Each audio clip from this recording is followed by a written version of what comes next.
সকালের ব্রেকফাস্টে বা সন্ধ্যার টিফিনে যদি হয় এই ধরনের ঝুরঝুরে সুজির উপমা আর সাথে যদি থাকে সাউথ ইন্ডিয়ান স্টাইলের এই ধরনের টমেটোর চাটনি, তাহলে তো কোনো কথাই হবে না। তো আজকে বানিয়েছিলাম ঝুরঝুরে সুজির উপমা। চলো রেসিপিটা তোমাদের সঙ্গে ছোট্ট করে শেয়ার করি। তো প্রথমেই কিন্তু শুকনো খোলায় সুজিটাকে ভেজে নিতে হবে। তো তোমরা চাইলে 1 চামচ ঘি দিয়েও কিন্তু সুজিটাকে ভাজতে পারো, এতে কিন্তু সুজিটা আরও বেশি ঝুরঝুরে হয়। তো ঘিটা ঘরে ছিল না, তাই সেটা স্কিপ করেছি।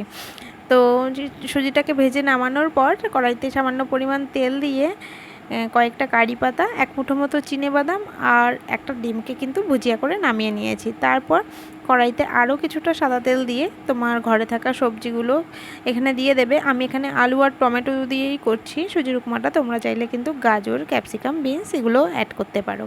তো আর করেছিলাম টমেটোর একটা চাটনি। এই চাটনির রেসিপিটা তোমাদের সঙ্গে অন্য কোনো ভিডিওতে শেয়ার করব।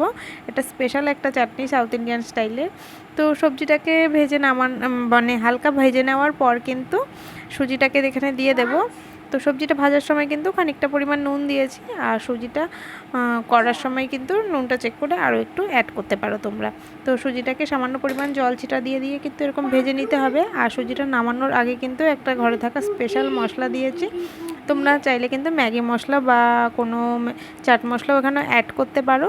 আর নামানোর পর কিন্তু এখানে ভেজে রাখা ডিম, কারি পাতা, বাদাম এগুলো অ্যাড করে দিয়েছি।